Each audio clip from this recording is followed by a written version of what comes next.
오늘 우리가 읽었던 본문 말씀은 예수님 탄생에 대한 이야기입니다.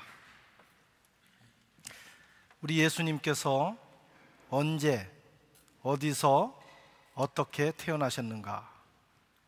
우선 예수님은 가이사 아우구스도가 황제로 있던 시절에 태어나셨다라고 말씀하고 있습니다. 2장 1절을 같이 한번 읽겠습니다. 그때에 가이사 아우구스도가 영을 내려 천하로 다 호적하라 하였으니,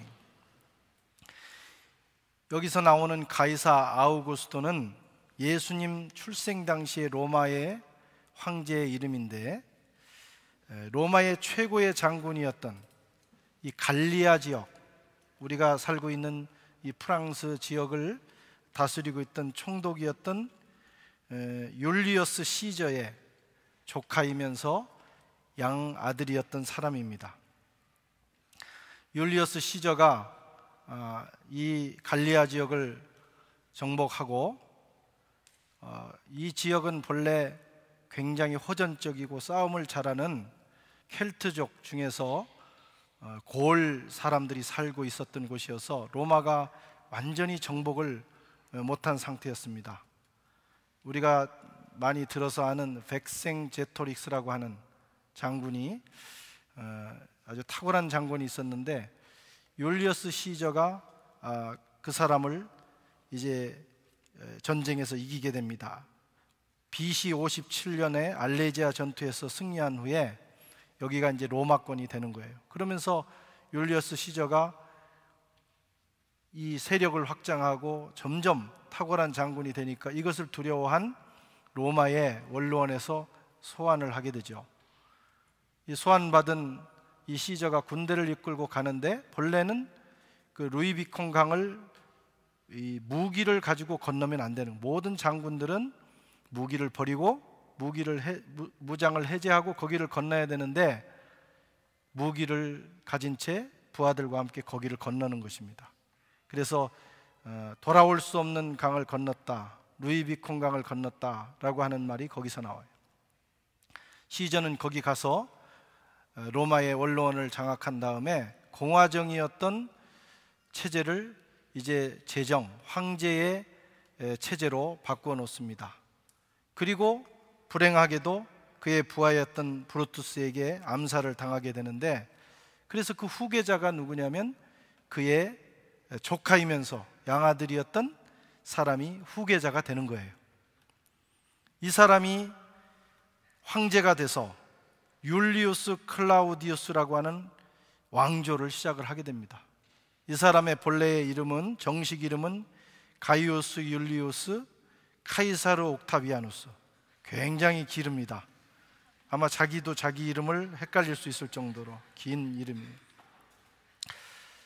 율리우스 클라우디우스 왕조를 만들고, 그때부터 약 180년 기간 동안 아주 탄탄한 왕조가 진행이 되는데, 바로 그 시절을 가리켜서 180년 기간을 가리켜서 팍스 로마나 시대라고 합니다. 이 팍스 로마나 시대를 이룩하기 위해서 이 가이사 아우구스트가 한 일이 있는데, 그게 바로 자기가 통치하는 지역의 모든 사람들이 인구를 등록하도록 만든 것입니다. 그래서 세금을 걷게 되고, 그 세금으로 자기의 통치를 견고하게 만든 것입니다. 그래서 모든 그 식민 통치 지역 사람들이 호적을 해야 된다는 명을 내렸고, 그 명을 수리아의 총독으로 있던 구레누가 그 명을 받아서 유대 지역에도 호적을 하도록 합니다. 예수님의 어머니였던 마리아와 육신의 아버지인 요셉이 자기 고향 베들레헴에 가서 호적을 하기 위해서 간 것입니다. 바로 그때 예수님이 태어나시게 된 거예요. 그 이후로 여러분, 이 팍스 로마나, 아주 탁월했던 그 시절을 사람들은 회상하면서 누구나 로마를 꿈꿉니다. 이 팍스 로마를 꿈꿨습니다. 우리가 살고 있는 이 프랑스 지역은 샤글마뉴라고 하는 대제가 다스렸던 곳인데, 그 사람도 로마의 후계자의 칭호를 받습니다. 황제가 되고 로마의 후계자의 그런 칭호를 받고, 나라가 나중에 세 개로 갈라져서 이태리와 독일과 프랑스가 되지만, 이 프랑스는 특별히 이 프랑크족들이 다스리는 곳인데, 특별히 여기가 더 로마에 대한, 우리가 로마의 그 계승권을 가지고 있다. 그래서 그 노트르담 드 파리에 가면은 거기에 샤글마뉴 대제, 가장 중요한 곳에 샤글마뉴 대제를 상을 세워놓고 우리가 로마의 후계자임을 또 선포하는 것입니다. 그만큼 그 당시에 최고의 그런 시절을 만들어낸 왕이 누구냐면 오늘 나온 가이사 아우구스트라는 사람이에요. 오늘날도 마찬가지로 세계 강국들은 다 자기들이 그런 평화 시대, 자기들의 힘으로 세계의 평화를 이룬다. 그래서 팍스 아메리카 이렇게 얘기를 합니다. 그것은 다 그 당시에 로마 시절에 이 황제가 다스리면서 견고했던 그 평화의 시절을 꿈꾸는 그런 말들입니다. 어쨌든 가이사 아우구스트는 참으로 놀라운 새로운 시대를 연 그런 황제였습니다. 바로 그때에 예수님께서 태어나신 것입니다. 역사상 탁월한 시대가 시작되는 그때에, 가이사 아우구스도가 다스리던 그때에 또 하나의 왕이 이 땅에 태어나신 것입니다. 그분은 하늘과 땅을 창조하시고 하늘과 땅의 유일무이한 왕이셨습니다. 창조의 세계를 열었던 전능하신 하나님이 죄로 인해서 타락한 이 어둠이 지배하는 이 세상에 새로운 빛의 세계를 여시기 위해서 이 땅에 오시게 된 것입니다. 그것이 바로 성탄절입니다. 우리 주님은 팍스 로마가 아니라 팍스 크리스티, 팍스 그리스도의 시대를 열기 위해서 오셨습니다. 팍스 로마나는 칼과 힘으로 통제하여 이룬 평화였지만, 팍스 그리스도는 십자가의 관용과 사랑으로 이룬 참 평화의 나라입니다. 칼과 힘으로 이룬 팍스 로마는 180년, 그 시절이 180년이 갔고, 그리고 얼마 가지 않아서 게르만 민족의 이동으로 인해서 무너지게 됩니다. 그러나 십자가와 관용과 사랑으로 이룬 그리스도의 평화는 오늘날까지, 아니 앞으로도 영원히 계속 전파되고 계속 승리하게 될 것입니다. 오늘 우리가 사는 시대는 참으로 암울한 시대입니다. 21세기를 맞이하면서 많은 사람들이 새로운 시대, 정말 평화롭고 이 최고의 문명의 이기를 가지고 평화로운 인간 세상을 꿈꾸면서 우리는 21세기를 맞이했습니다. 그러나 21세기 초도부터 우리는 참으로 참혹한 일들을 많이 경험합니다. 힘 있는 자들의 폭력과 갑질, 힘없는 자들의 증오와 원한과 질투가 들끓는 시대를 맞이했습니다. 그 어느 때보다도 우리가 살고 있는 이 시대는 폭력이 난무하는 시대고, 살인이 난무하는 시대고, 증오가 난무하는 시대입니다. 사람들은 평화를 갈망했지만 세상의 곳곳에서는 폭력의, 갈등의 잡초가 무성히 자라나고 있습니다.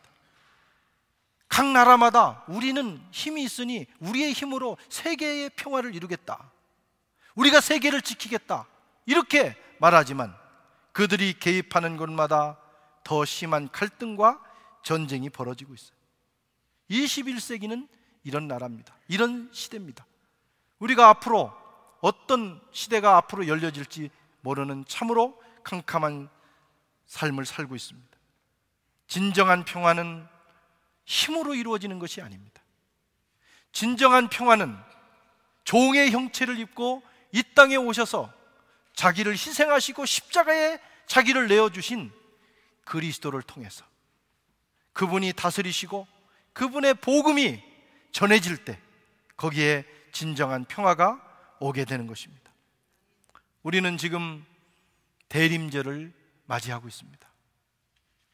평화의 왕으로 오신 예수님, 그분만이 우리가 사는 이 암울한 시대의 소망임을 믿고 그 주님의 평화가 우리의 영혼에, 가정에, 그리고 교회와 우리가 살고 있는 프랑스, 유럽 땅에, 온 세계에 가득하기를 염원하는 마음으로 이 대림절을 보내고 있습니다. 그 주님의 평화가 저와 여러분의 삶에 이 땅에 넘치기를 주의 이름으로 축원합니다. 예수님은 마국간에서 태어나셨습니다. 6절과 7절을 같이 읽겠습니다. 거기 있을 그때에 해산할 일이 차서 첫 아들을 낳아 강보로 싸서 구유에 누였으니 이는 여관에 있을 곳이 없었습니다. 평화의 왕으로 오신 그 주님이 태어나신 내용입니다. 그가 어디에 태어나셨습니까? 마국간에 태어나셨습니다. 마국간은 짐승이 사는 곳입니다. 저도 어렸을 때 시골에 살아서 말이 사는 곳은 경험하지 못했지만 소와 염소와 각종 짐승들을 재우는 그 소우리는 잘 알고 있습니다. 아마 이 마국간이나 소우리나 별반 차이가 없을 것입니다. 짐승들의 똥이 있고 그 소똥, 염소똥, 제가 보니까 소똥보다는 말똥이 더 냄새가 진한 것 같아요.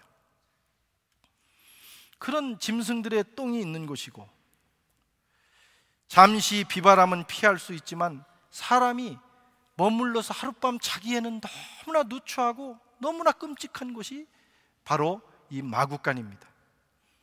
더군다나 아이를 산모가 낳는다, 그 아이를 위한 위생, 아이를 낳은 산모를 위한 위생을 생각할 때는 아마 최악의 장소가 여기였을 것입니다. 그런데 이 마국간에 들어갈 수밖에 없는 이유는 추워서 그래요. 추워서. 저희가 옛날 3월 달에 이 팔레스틴 지역에 성지순례를 우리 교인들하고 간 적이 있는데 거기서 감기를 걸려가지고 제가 얼마나 고생했는지 몰라요.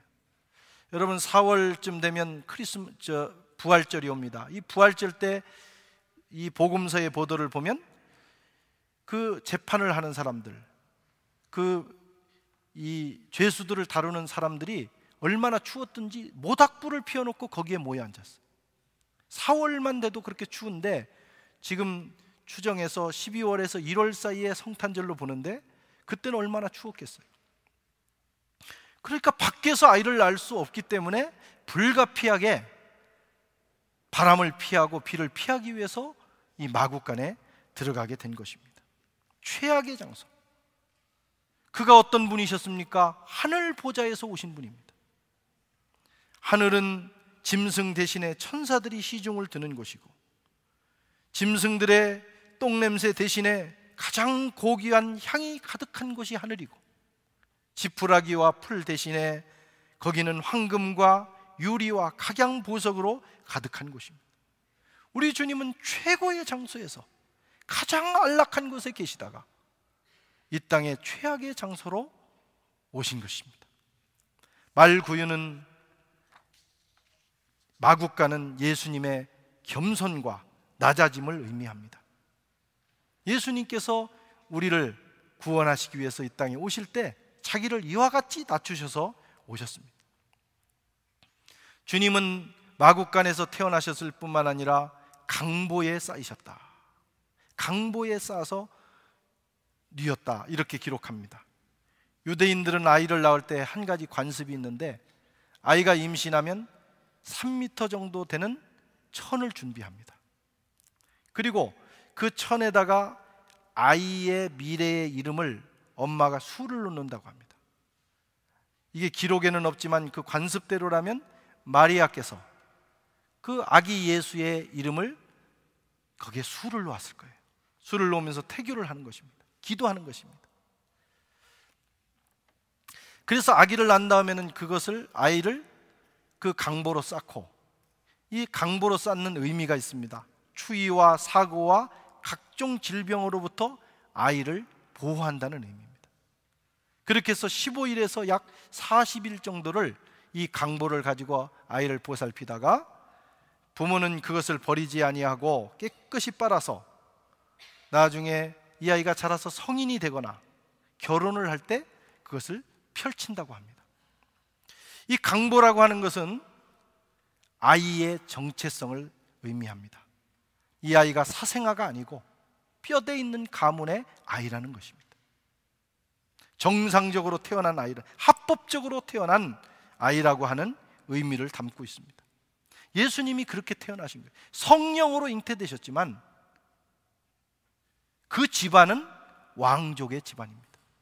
아브라함과 다윗의 자손, 그 집안의 왕족의 후손으로 태어난 왕이 바로 예수님이다 하는 것을 이 강보가 말씀을 하고 있는 겁니다. 구세주로 오신 우리 주님은 잠시 거친 천으로 만들어진 강보에 쌓이셨지만 그분은 장차 다시 오실 때 가장 아름답고 가장 빛나기까지 하는 그 세마포 옷을 입고 우리에게 재림주로 오실 것입니다. 말구유가 있습니다. 말구유는 짐승의 밥을 담는 곳이에요. 아마 옛날이나 지금이나 마찬가지일 겁니다. 요즘은 이렇게 말구유나 짐승의 구유를 어떻게 만드냐면 통나무를 잘라서 거기를 팝니다. 그래서 거기에 음식을 담는 거예요. 예수님 당시에는 그렇게 했는지는 모르겠지만 이 말구유의 의미가 뭐냐면 그냥 풀이나 기타 마른 음식은 어디든지 뿌려주면 먹으면 됩니다. 그런데 이 구유라고 하는 것은 분말이라든가 아니면 물기 있는 음식을 담기 위해서 만들어 놓은 거예요. 그러니까 예수님이 태어날 이 당시에 말이 없었거나, 그래서 말이 없어도 한 6개월 정도 없어서 이 말구유가 바짝 말라 있으면 그래도 괜찮은 곳인데, 짐승이 지금 그 우리에 있다면 여기는 분명히 여러 가지 그 물기 있는 음식들로 냄새나고 얼룩진 그런 곳이었을 겁니다. 거기에 어머니 마리아가 풀잎을 놓고 그 위에 그 아이를 놓은 것입니다. 왜 우리 주님께서 마국간에서 태어나셔서 말구유에 누이셨을까? 왜 우리 주님은 이렇게 누추하게 태어나셨어야 할까? 겸손을 보여주기 위해서요? 그분은 구세주기 때문에? 그분은 어차피 십자가에 돌아가실 분이기 때문에 운명적으로 그런 것일까요? 그렇지 않습니다. 예수님이 여관에서 태어나시면 구세주가 될 수 없나요? 예수님이 태어나실 때 따뜻한 곳에 태어나시면 예수님은 겸손한 분이 아니신가요? 그분은 따뜻한 곳에 계시건 추운 곳에 계시건 그분은 그 자체가 겸손이십니다.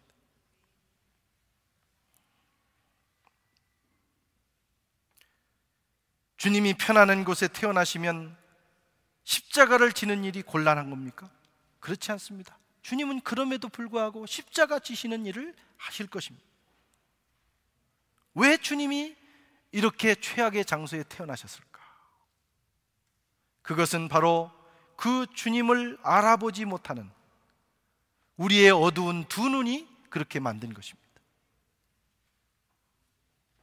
그 주님을 알아보지 못하는 이스라엘 백성들의 어두운 눈이 주님을 마국간으로 내어 쫓은 것입니다. 우리의 강팍한 마음이 주님을 박대한 것입니다. 요한복음 1장 10절 이하에 보면 이렇게 되어 있어요. 그가 세상에 계셨으며 세상은 그로 말미암아 지은 바 되었으세 세상이 그를 알지 못하였고 자기 땅에 오매 자기 백성이 영접하지 아니하였으나. 오늘 본문에서는 같은 말씀을 합니다.